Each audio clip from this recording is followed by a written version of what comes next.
Because my sister was killed at that riverbank. It happened during a family dinner. When I asked my son why he avoided the path near the riverbank every day on his way to school, his response was shocking. "What?" His words sent a chill down my spine because my son had a mysterious power. When I glanced at my husband beside me, he was even paler than I was, trembling uncontrollably. "What are you talking about? Stop telling creepy stories." He raised his voice and then left the room. However, he didn't know that the truth would soon be revealed, and he would experience real fear. I got married when I was 28. My husband, Leonardo, fell in love with me and actively pursued me from the moment we met. At his request, we left my familiar San Francisco and started our newlywed life in a nature-rich countryside. My job allows me to work anywhere as long as I have a computer, so I am not bound by time or place. Gardening and strolling along the riverbank nearby became my hobbies. At 30, I gave birth to our daughter, Iris, and 5 years later, we were blessed with our son, Weston. We lived peaceful and happy days. In this life, the only thing that concerned me was Leonardo's behavior towards me. "Where did you go today?"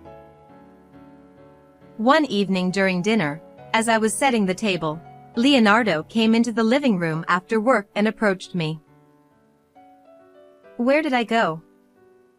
"Just to the usual supermarket for some shopping." When I said that, Leonardo placed his bag on the sofa, loosened his tie, and for some reason, looked me up and down. "You went to the cafe near the city hall, didn't you? Why are you hiding it?" "I didn't mean to hide anything. I ran into a friend at the supermarket entrance, and since we had some time, she invited me for a coffee." According to Leonardo, one of his colleagues who went out for lunch happened to see me and told him about it. Leonardo, who works at the city hall, has always been meticulous and wanted to keep track of my actions since we were dating. "Don't lie to me." "Of course not." This was our usual interaction, and I fully understood that Leonardo asked these questions out of deep love and concern for me.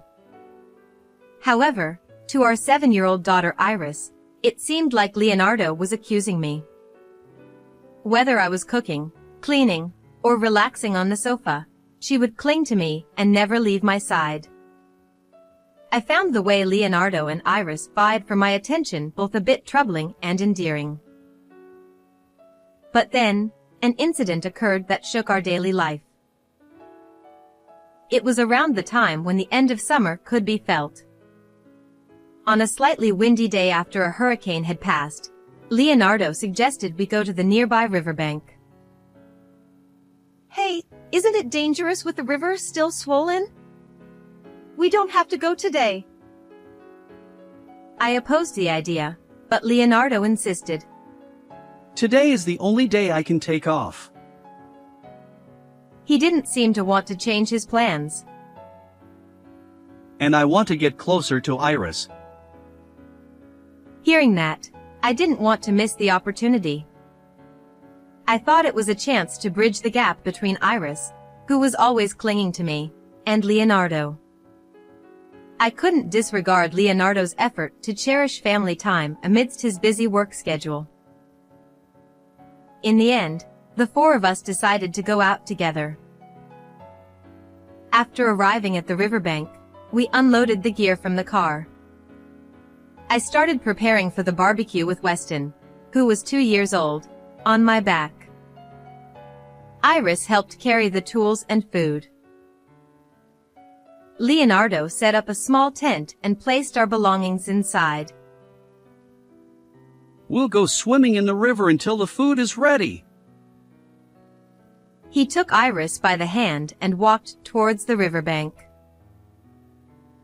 However, a few minutes later, Iris is drowning! "What?" At Leonardo's scream, I dropped the skewers and tongs I was holding and ran towards the river. I reached out, and for a moment, I saw Iris's distressed face before she was quickly swallowed by the deep and complex currents of the river. I immediately ran back to the tent to call for help, searching for my phone in my bag, but I couldn't find it. "I was sure I put it here, so why?" Meanwhile, Leonardo was running along the river, chasing after Iris. I followed him, shouting Iris's name until my voice was hoarse. At that moment, I saw someone walking along the riverbank. I explained the situation and borrowed their phone to call for help. A search for Iris began immediately, but by the evening, when she was found downstream, Iris had already passed away. In just a moment, Iris's life ended. Unable to accept reality, I was in a daze, overwhelmed by the sudden loss of Iris. Leonardo, taking my place, calmly made the arrangements for Iris's funeral. I was grateful for his composure and found it reassuring, but I was in such deep despair that I couldn't even express my gratitude. I couldn't eat, and time just passed by. However, after a few days, I noticed something. Strangely, whenever I cried thinking about Iris, Weston would start crying too. And when I looked at photos of Iris with fond memories, he would be in a good mood by my side. It feels like he understands my feelings. At first, I thought it was just a coincidence, but after experiencing it several times, my sorrow began to ease just a little. I can't keep being sad forever. I have to raise Weston well, for Iris's sake too. I vowed to cherish the future I would walk with Weston. 5 years passed, and Weston was now 7 years old. One day, while the three of us were having dinner, I remembered that Weston's teacher had called earlier that day. "Weston, the school called and said you haven't been using the path near the riverbank to go to and from school. They recommend using that path, and the other roads have a lot of cars and are dangerous, so I want you to use that path." I tried to convey this as calmly as possible, without getting angry. Why don't you follow what you're told? Stop doing things that make your mother worry. You don't have to say it like that. Maybe there's a reason? I admonished Leonardo, who was glaring at Weston, and looked into Weston's face. He was a quiet and gentle boy who wouldn't break rules without a reason. Then, Weston put down the fork he was holding and looked straight at me. I don't want to pass by that riverbank because Iris was killed there. What? I was so shocked by Weston's words that I could barely respond. But Leonardo, who was next to me, turned even paler. What's wrong? You look pale. No, it's just that Weston suddenly said something creepy. Leonardo stammered as he answered. Don't say things that make me lose my appetite.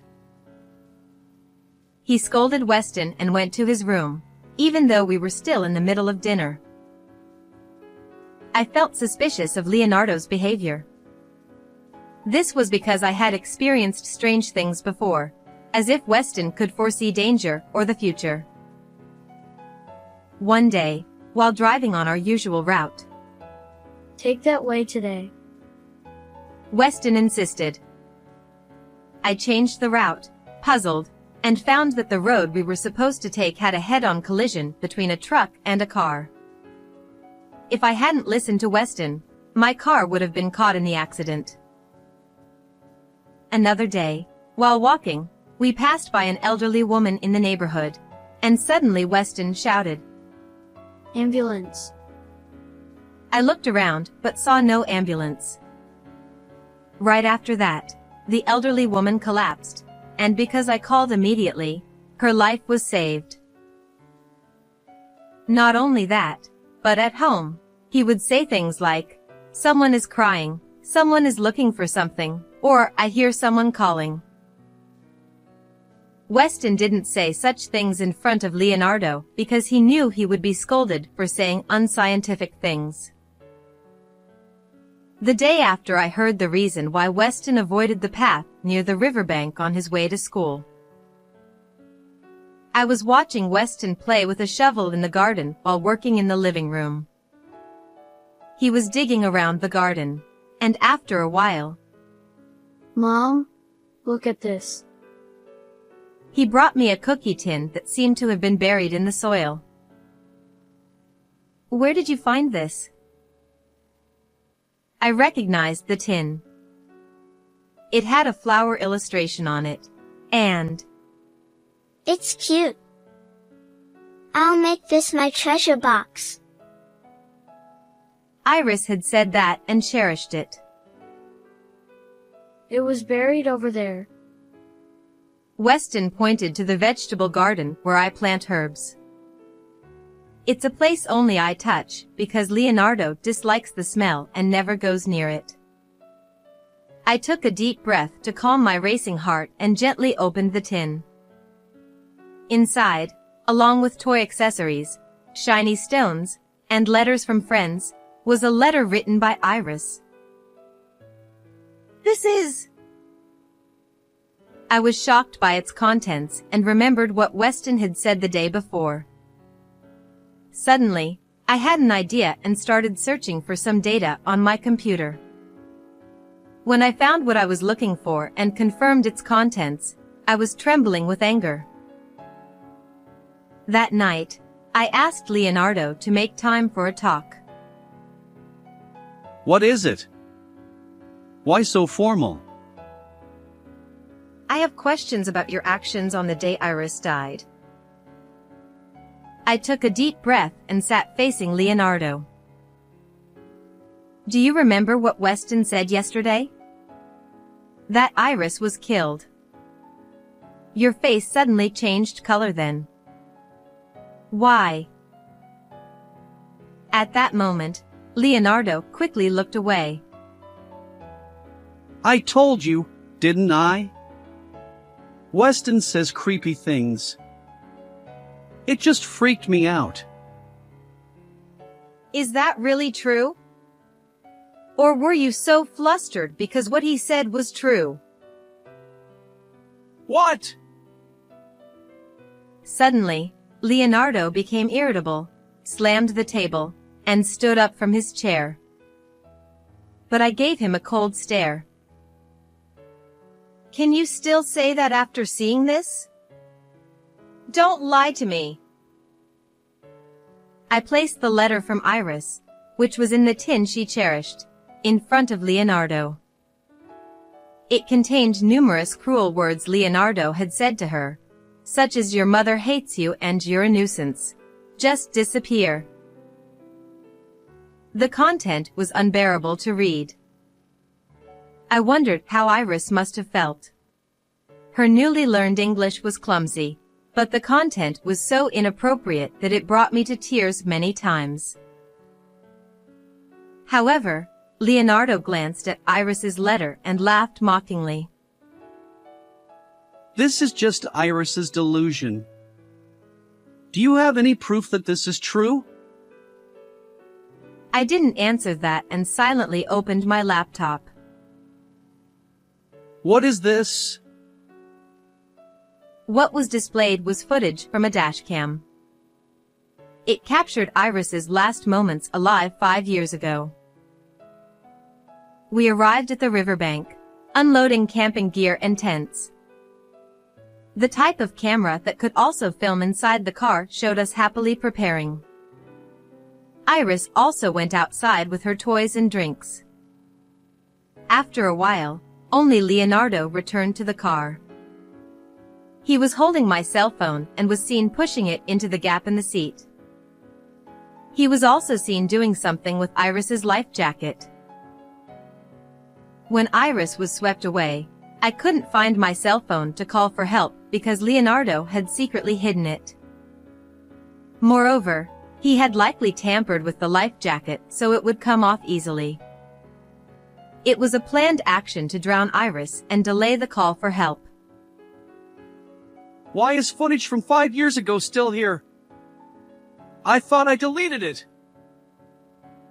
Leonardo, who hadn't expected to be confronted with such evidence, turned red with anger and shouted. I wanted to keep Iris's last moments, so I saved it on my computer. It was too painful to watch for years. But after Weston's words, I thought maybe. I kept staring at Leonardo. But the man with heavy breathing and bloodshot eyes was no longer the Leonardo I knew. She sometimes looked at people as if she could see right through them, and it was creepy. Besides, I never really wanted kids. Just having you was enough for me. Leonardo continued, saying that moving to the countryside was to cut off my relationships in San Francisco.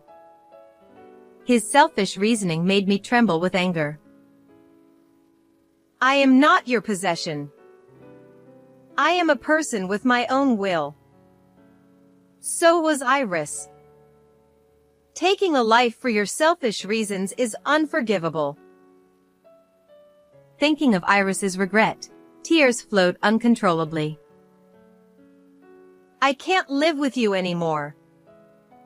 I'm divorcing you. That's the one thing I can't allow.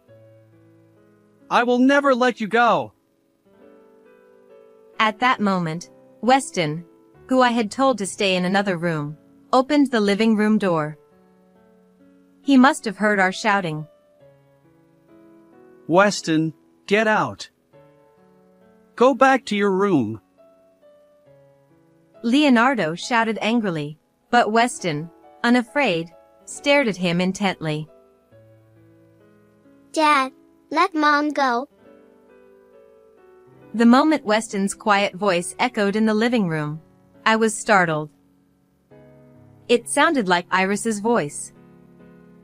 Leonardo was also shocked, his eyes wide open. I knew you hated me. But did you hate me enough to kill me?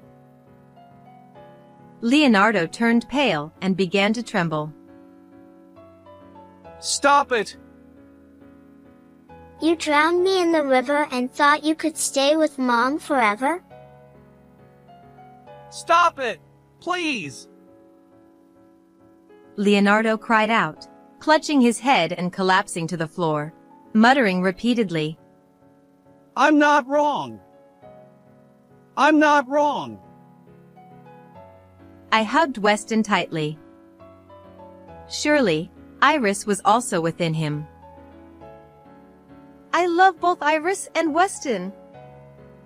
I'm sorry I couldn't protect you from your father. I understand how you feel, Mom. Don't worry. But I wish we could have spent more time together. Weston said with a slight smile, his face overlapping with Iris's image.